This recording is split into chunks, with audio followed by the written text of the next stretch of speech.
ಬಿದ್ದಿದ್ದ ಮನೆಗಳಿಗೆ ಮುಸ್ಲಿಮರು ಲಗ್ಗೆ ಹಾಕಿದ್ದಾರೆ. ಎಸ್, ತಮಿಳು ಸ್ಲಂ ನಿವಾಸಿಗಳಿಗಾಗಿ ಕಟ್ಟಿದಂತಹ ಮನೆ ಇದು. ಸುಳ್ಳು ವದಂತಿಯಿಂದ ಗದ್ದಲ ಗಲಾಟೆ ಶುರುವಾಗಿದೆ. ಇನ್ನು ಮಂಡ್ಯದ ಕೆರೆ ಅಂಗಳದಲ್ಲಿ ನಡೆದಿರುವಂತಹ ಘಟನೆ ಇದು.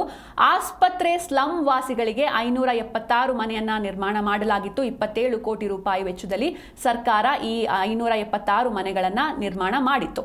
ಆದರೆ ಸ್ಲಂ ನಿವಾಸಿಗಳು ಸ್ಥಳಾಂತರಗೊಳ್ಳದ ಹಿನ್ನೆಲೆ ಪಾಳು ಬಿದ್ದಿದ್ವು ಈ ಮನೆಗಳು. ಇನ್ನು ಪಾಳು ಬಿದ್ದಿದ್ದ ಮನೆಗಳಿಗೆ ಲಾರಿಗಳ ಮೂಲಕ ತಂಡೋಪತಂಡವಾಗಿ ಮುಸ್ಲಿಮರು ಬಂದು ಸೇರಿಕೊಂಡಿರುವಂಥದ್ದು. ಇನ್ನು ಖಾಲಿ ಮನೆಗಳನ್ನ ಹಿಡಿದುಕೊಂಡ್ರೆ ಆ ಮನೆ ಅವರಿಗೆ ಅಂತ ಒಂದು ಸುಳ್ಳು ವದಂತಿ ಹರಡಿರುತ್ತೆ.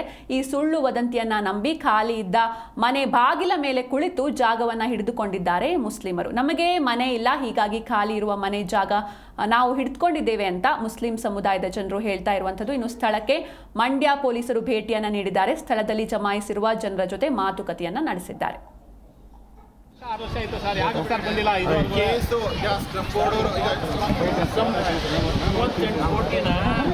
ಜಿಲ್ಲಾಧಿಕಾರಿಗಳು ಇಲ್ಲಿ ನಿವಾಸಿಗಳಿಗೆ ಕಟ್ಟಬೇಕು ಅಂತೇಳಿ ಪಟ್ಟಿ ಮಾಡೋರೆ.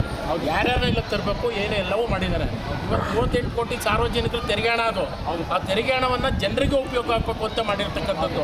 ಏನು ಕೋರ್ಟ್ನ ಅಡಚಣೆ ಇದೆ ಅದನ್ನ ಸರಿಪಡಿಸ್ತಾರೆ. ಜೊತೆಗೆ ಏನು ಎಮ್ ಎಲ್ ಎಗಳು ಹೇಳಿದಾರಲ್ಲ, ಆ ಎಮ್ ಎಲ್ ಎಗಳಿಂದ ಎಲ್ರಿಗೂ ಮನೆ ಮಾಡ್ಕೊಡ್ಬೇಕು ಅನ್ನೋ ಒತ್ತಾಯ ನಮಗೂ ಇದೆ.